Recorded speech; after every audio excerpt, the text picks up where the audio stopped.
Hey there, this is Pat Ennis of Ennis Legacy Partners. Welcome to the Exit Readiness Podcast. I'm here with my co-host Walter Dial, CPA and tax partner at GRF CPAs and Advisors in Bethesda, Maryland. Our mission here on the podcast is to provide you, the business owner, with subject matter expertise on topics pertaining to building transferable or sellable business value and for planning your eventual exit from the business. We want to help you build a business that's transferable and then exit successfully on your own terms and conditions.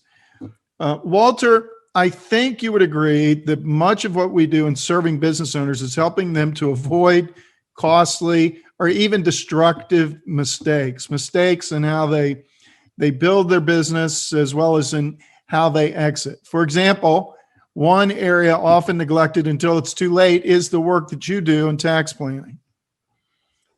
Yeah, that's definitely right, Pat. I mean, I can't tell you the number of times where I've been called in kind of after the fact, where a transaction's been all papered and ready to go, and the seller all of a sudden realizes his tax ramifications are pretty bad.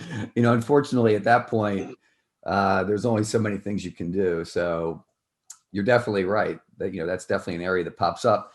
But like you said, there's lots of different areas other than tax planning where unfortunately business owners, can make poor decisions and not really be in a great situation. So today we're going to be focusing exactly on that. Our presentation today is titled Common Mistakes Business Owners Can Make. And our guest today is Scott Bushkie of Cornerstone Business Advisors, located in Green Bay, Wisconsin. Scott is the managing partner and founder of Cornerstone Business Services. He's more than 20 years of experience in the M&A industry. He's a recognized leader in the field, providing assistance with sell and buy side exit transactions, along with valuation services for the lower middle market. Scott has successfully executed hundreds of transactions domestically and internationally. He's also founded the Cornerstone International Alliance, a group of premier firms serving the lower middle market. Scott, welcome to the podcast. Great to have you with us. Thank you. Glad to be here. Yeah. Hey, Scott, thanks for joining us today from sunny Green Bay. Sorry about your Packers. Yeah, thank you. Yeah, I think the high is about 4 degrees today, so it's a nice balmy day here in Green Bay. Wow. Okay, good. Hey, so Scott, as you know, our mission is to help business owners exit on their own terms and conditions. And we're agnostic as to how they actually exit. We're going to help them clarify and establish their goals, financial goals, values-based goals, legacy goals for exit, and then figure out, okay, which exit route is going to best accomplish those goals, and then put a plan in place to make it happen. So it could be a plan to sell to co-owners, to insiders, to an ESOP, sale or transfer to kids. It could be absentee ownership, or sale to a third party, which is where you would come in as a transaction intermediary or a transaction specialist, investment banker. And so ideally, we've worked with an owner well ahead of time when they want to exit and put a plan in place. However, it's not at all unusual for us to be contacted by an owner who has decided they want to sell to a third party, and soon, maybe 6 months, maybe 1 year, maybe 2 years, maybe next week. So these are a few of the, I think, Walter, you would agree with these because we've talked about it a lot. These are a few of the mistakes or misconceptions that we can often see when we get a phone conversation like that. We do a little data gathering. That the owners tend to overestimate the value of their business. That you, the investment banker, you're not going to have any trouble, Scott, sourcing numerous potential buyers. Right. And then you're going to sell it for max price, and you're going to do it within that owner's time frame. Another thing that we've come to realize is that they often don't clarify their value, what we would call values-based goals, until they're actually at the deal table with you, and that can sometimes or oftentimes blow up a deal. They haven't adequately planned for life after the business, and so they end up being a statistic as to how miserable they are within 2 years. And then basically, big picture macro, they just haven't planned enough ahead of time, ahead of the time that they decide they want Scott to sell their business. So, I just rattled off quite a few mistakes or misconceptions there. But if you could weigh in on any of those observations that we've had, and then and any other, just start talking about the common mistakes that you see that may be even different than those that I just mentioned. Yeah, no, I will jump in at any point in time. But yeah, it is interesting. Obviously every seller wants to keep things confidential. They don't want their employees to find out they're thinking about selling, or their customers or their competitors. And that makes a whole lot of sense, because obviously anybody with change, people are scared of change, and they think they might lose their jobs, or the services or products might change. So I might have to go out and get a new supplier, or a customer leave. But the downside of confidentiality is that really it's the blind leading the blind to a certain, because most business owners don't want to go out and talk to anyone. So they just kind of keep running their business, and then one day they wake up and it's not fun anymore. And they haven't got educated. They haven't dealt with people like yourself, years in advance, like they should, to really prepare. And unfortunately, I've been doing this for over 23 years now, and you just see the same mistakes over and over and over again. Even though technology's gotten better and there's all kinds of information out there, it's just one of these things that business owners, it's kind of like death. I know what's going to happen. I'll deal with it sometime down the road. And I'm not going to talk to anybody now, because I don't want them to think I'm selling my business. So it is very interesting. But, I'll hit on some of the more common ones. One that you talked about was value expectations. And that's probably the number one reason why businesses don't sell, is value expectations of the seller. Not that the company's not a good company. It's not, it's not successful. It's just whatever their thoughts are. And we, here at Cornerstone, we have kind of a phrase that we use, is the proud parent syndrome. And, what we found in exit interviews is that most business owners really liken the sale of their business, especially one that's been around, with them for, 10 years or more, which most of our clients have been, almost to giving up one of their kids for adoption. And if you think about that, everybody's kid, I'm now coaching my daughters in 5th grade basketball, and I've got 31 girls in basketball, and every proud parent thinks that their kid's the smartest kid in school, the best looking kid, and the best athlete, and then they have that pride. Well, a lot of business owners, unfortunately, take that same approach to their business. And, and you can, and again, there's not multiples, or there's not multiple comps out there. Like if you're selling your house, you can look at a lot of other houses of similar size, square footage, the number of bathrooms, and everything else in your neighborhood, and get a pretty good idea. With businesses, it's, not all revenue is the same. Is it, transactional? Is it reoccurring? What's the margins? What's the customer concentration? What's the management team? There's so many variables that go in, that each business and industry is unique, that it really is each, to its own, and they don't know. There's not a good place that they can just read in a book to figure this out. And ironically, most business owners have never had a valuation done. And you figure that according to lots of stats out there, the business value is usually 60 to 90% of the whole value of their net worth.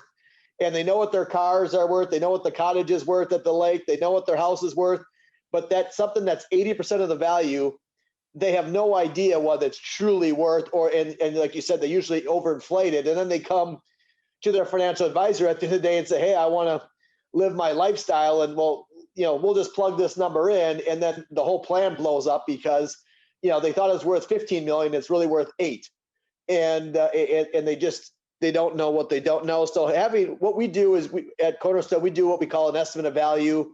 It's not a certified valuation if you're going to court, for a divorce or something along that line. But if you just want to get a realistic idea of truly what's going on in the marketplace, and how what your business would go for in today's marketplace. Even if you're thinking about passing on to your son or daughter or management team, we just try to make it a no-brainer, charge $2,500 for those, and we do them all over the country.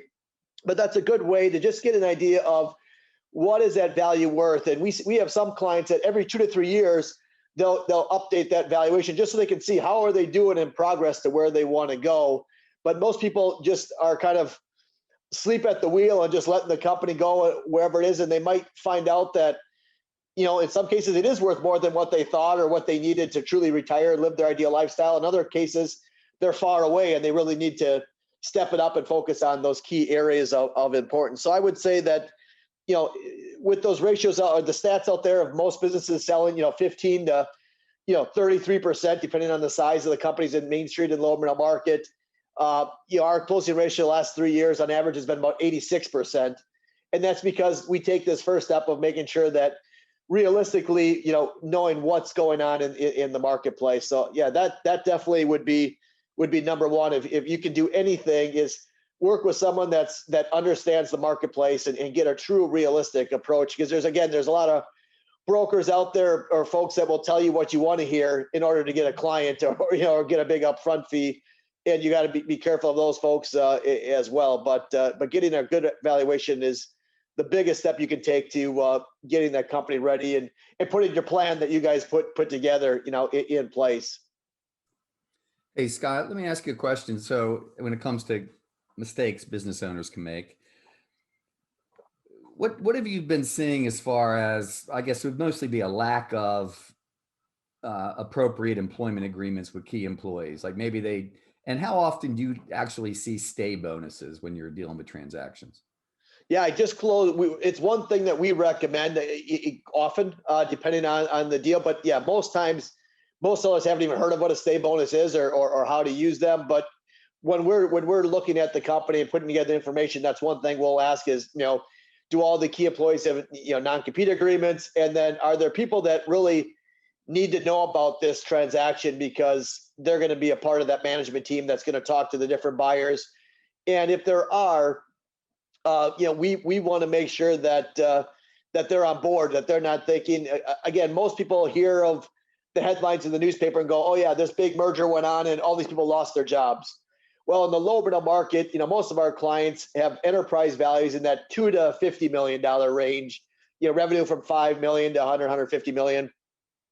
Those people typically almost always keep all their jobs because that's one thing that they're buying is that human capital. Because as I'm sure you guys hear, you know, boy, I could grow my business tomorrow if I could just find the people. So part of an acquisition from a buyer is getting good people and able bodies to do the work. But you still never know, and you want those people to be on board. So we've seen stay bonuses. You know, maybe it's an annual salary. We just did one transaction. It was a $25 million transaction on Friday. And there was 4 partners, 2 that were 47.5% owners that were absentee, and then the 2 that ran the company were each 2.5%. Well, they knew they needed those people, to know that the sale was going on, and we needed to make sure that they didn't hijack the deal or ask for more money at, you know, a bigger salary or anything along that line. So they actually put stay bonuses in place of $500,000 each, which is a large bonus, but again, when you're talking $25 million, you do the math, it's not that big of a deal to have a nice insurance policy that they're going to play nice in the sandbox. They're going to be excited about the sale, and they're going to do everything they can to help you maximize that value. Let me ask you 2 follow-up questions on that. Number one, have you ever seen a situation where the stay bonus, the payment of the stay bonus is negotiated between the buyer and the seller, or is it always just the seller pays it? You know, it depends. I've seen it where it's split, or most times it's a seller, and but you can negotiate. Again, everything's negotiable of who pays for that, or if we have had it where we split it, and that, hey, you know, we're giving you some money for your loyalty and thank you for all of your hard work, and then the buyer's like, hey, I'm a good guy too, and I want to pay for this too to show my commitment to you going forward. So it can be split. So, final follow-up on this. What would you say to the listener who is getting ready to start exploring exiting and they don't have agreements in place with their key employees, and they're thinking, well, as soon as I try to get them to sign an agreement, they're going to know something's up.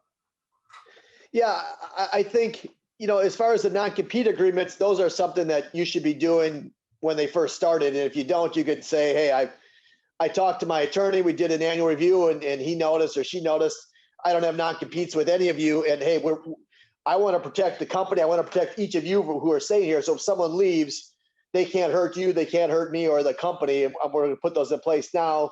As far as the stay bonus, those are usually done once you decide to go to market, because then you are kind of letting the cat out of the bag a little bit. So I've seen it where the stay bonuses probably could wait until we've done an estimate of value. We know we're going to market and we need to be asking them more information to help put together the book and things like that. I would say once you sign the engagement agreement, you probably want to start thinking about putting those stay bonuses in place, so that especially if they're going to be an active part of the process. Okay, that makes sense. Thanks. Yeah. Yeah. Hey, Scott, speak to this. We see this too, where that same owner who's calling us and saying, hey, we've heard of you guys. We're going to be selling. We want to sell to a third party in the next year. And you start doing a little digging and you found out that they've already started to provide information and not just a little information. Right. And oftentimes it's just to what would be considered or called a proprietary situation, a proprietary deal, prop deal, where there's one buyer and they've started to, not a slow, deliberate, measured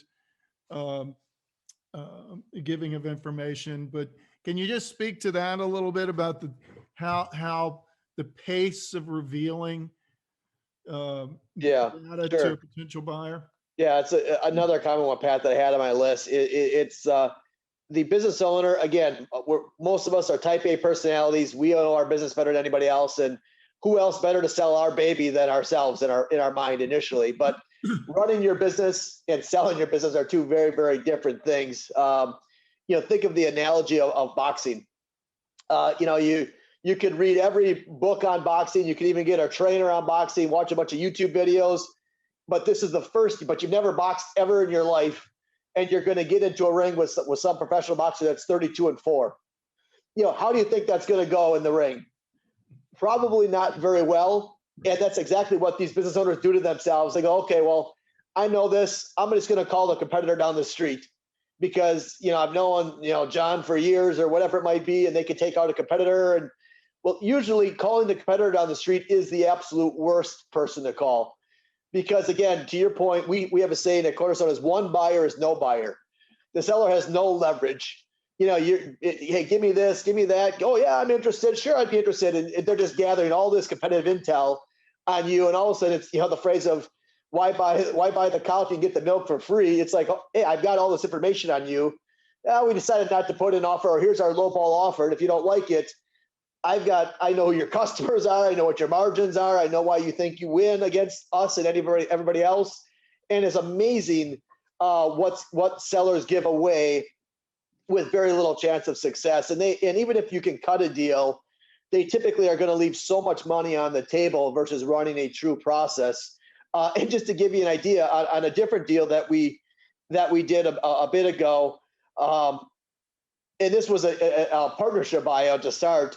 But one partner offered the other partner $2 million for his 50% roughly. He's like, oh, I think that's a little low. Well, then they bumped it up to $4 million. And we finally went to market and said, hey, let's just get the fair market value. And we ended up getting over $20 million for the company. And, the partner wanted to take it for $2 million, just 3 years ago. But seeing that, again, we have clients that call and go, well, I talked to this group, and I talked to that group, and oh yeah, I gave them not only information, but I also gave them a number. Well, that's the cardinal sin is giving someone a number, because all you did now is set the ceiling on what that price is going to be. No one's going to pay you more than what you ask typically. So again, part of our process is putting the company in the absolute best possible light. It's not a page here and a page there. It's usually a 15 to 30 page detailed, customized book after we interview the client with our copywriter. And then we sit down with the owner and like folks like yourselves and the whole team and brainstorm who are the right types of buyers. It could be individual, companies. It could be a type of industry. And then our analysts go back. We might spend over 100 hours researching all the different types of buyers, companies, public, private, domestic, international, family office, private equity group, and then put that whole list together. And that's really our job, is to run a structured process while keeping things confidential, not putting an asking price out there, and really letting people know what finding out really what the value of the company is, because you're never going to know what your company's worth until you get multiple offers from the right buyers all at one time with no asking price.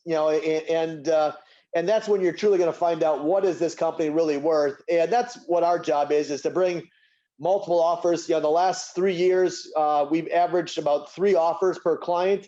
In 2020, again, nothing being normal, we averaged 6 offers per client. We just closed a deal where we had 28 offers. I mean, it's kind of crazy right now with the amount of buyers out there and the lack of good quality sellers. But yes, to run a one-off process, you're almost guaranteed to leave money on the table. And it isn't, no harm, no foul, where I'll talk to them, and if that doesn't work out, then I'll go with, an investment bank. And once you've set that number out there, that word will spread. Confidentiality, you can lose confidentiality, and just so many things can go wrong. So you get one chance to do this right, and starting with a group like yourselves to truly prepare. That's one of the common mistakes, is that people are reactive versus proactive, which we can talk about next, of how important it is to work with folks like yourself. And just to try to maximize that value, because they're going to leave money on the table. And just to give you another statistic, we've done a quarterly survey through the M&A Source, International Business Broker Association, and Pepperdine University out of California, and the vast majority of the time for these companies that we're talking about, kind of in that $5 to $50 million range, 75% of the time that buyer is going to come from over 100 miles away. So when they call a competitor on the street, 25% of the time it's within 100 miles, and usually it's someone that they a lot of times they don't know who the buyer even is, because there are just so many different types of buyers out there these days that it's just interesting to see. Every once in a while they're like, yeah, that was on our list, but most times like, man, I don't even know. I would have never found that buyer, if it wasn't for you guys doing your research. Yeah. So you know what, Scott, along those lines, in regard to talking about buyers, one of the things that Walter and I'll bring up in an exit planning process is the importance of identifying if indeed you're going to sell to a third party, if that's going to end up being the best route to take, and we're going to need to get a product in place, built to a point where Scott has a solid product to take to market and find buyers. Right. We'll exhort them to let's do what we can to decide what kind of buyer you want to sell to as soon as possible. PE or private equity versus strategic. Can you speak to the importance of that? The importance of identifying what kind of buyer you're going to want to pursue to attain your goals. Yeah, absolutely. In fact, I'm writing a book right now, and that's one of the chapters, is just really trying to understand what's important to you.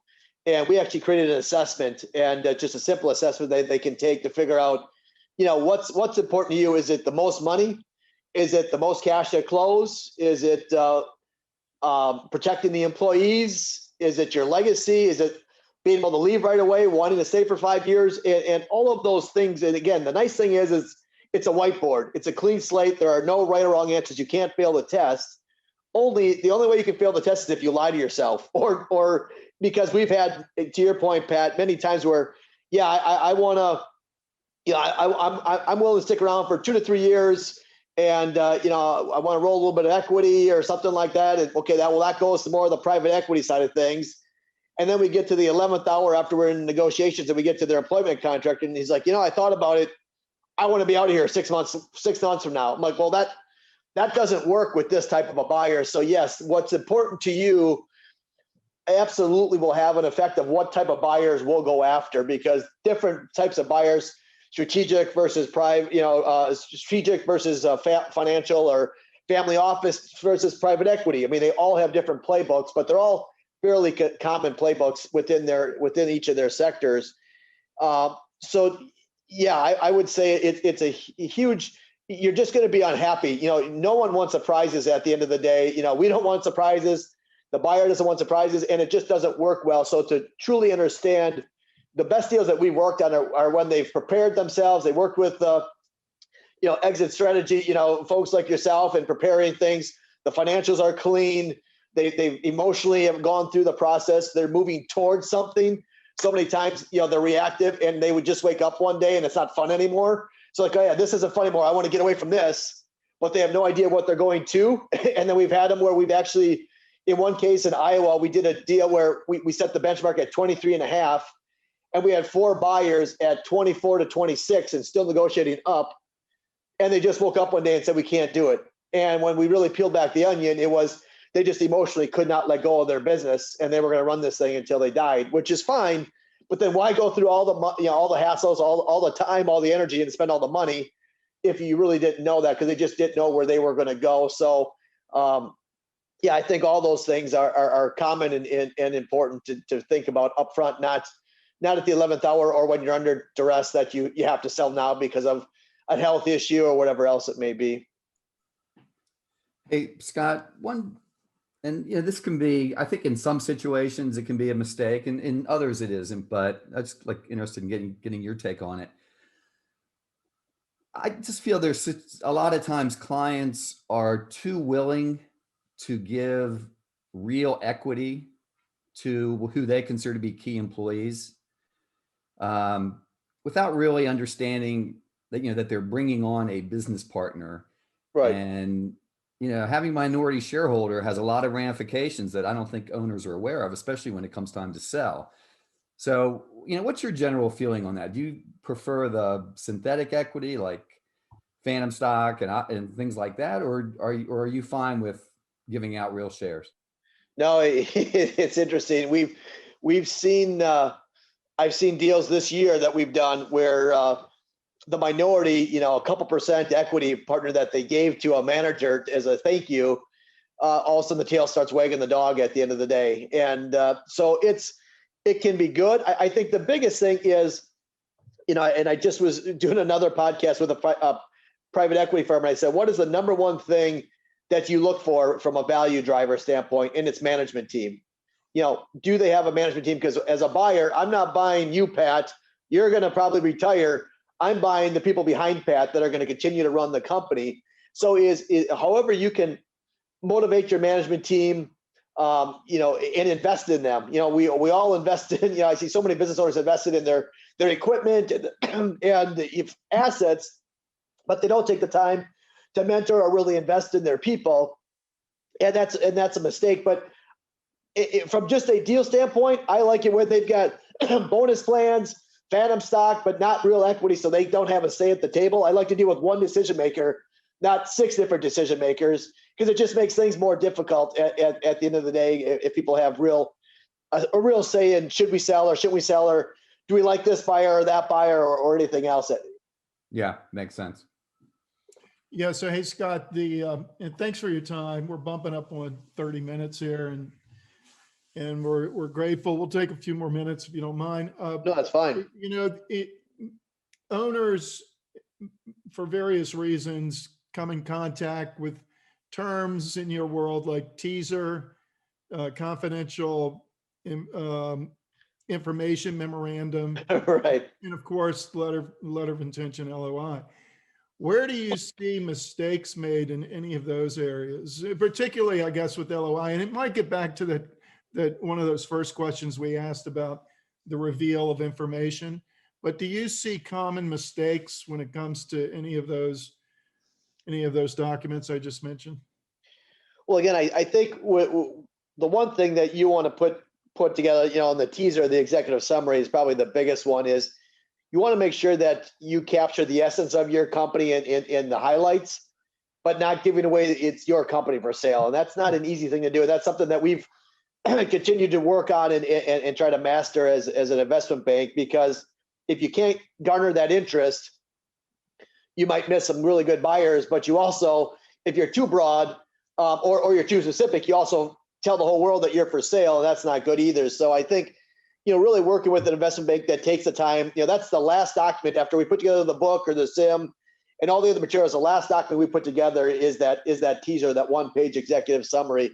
And that's an important piece because that starts the process. And I think, the IOIs and LOIs, again, I think they need to work with someone, an investment banker, that will take the time to help them understand what those are and what the process is, because they shouldn't know necessarily what does an IOI mean, LOI, and caps and baskets and all these other terms that are going to be very key in their deal.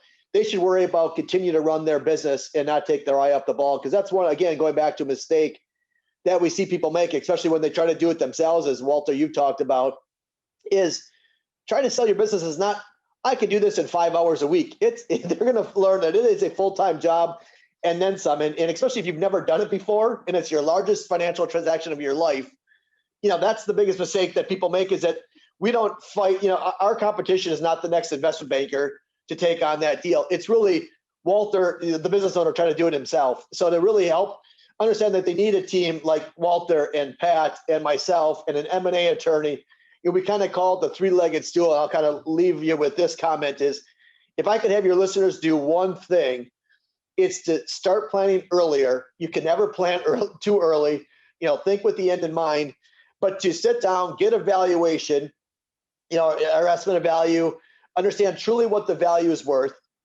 then sit down with someone like Walter to understand from a tax standpoint, what's the worst case scenario tax-wise?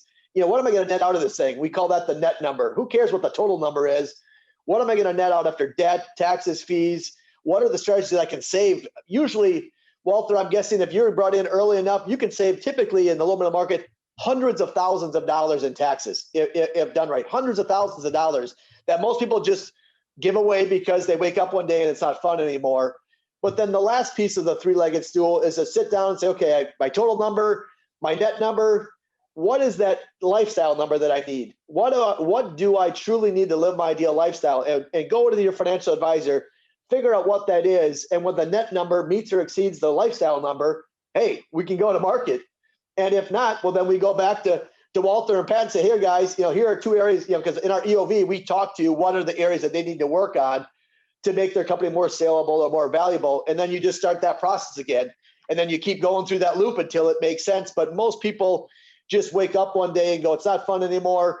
I need X million. They have no idea what they need. And that's why, again, so many folks don't sell their businesses. They think it's worth more. They try to do it themselves.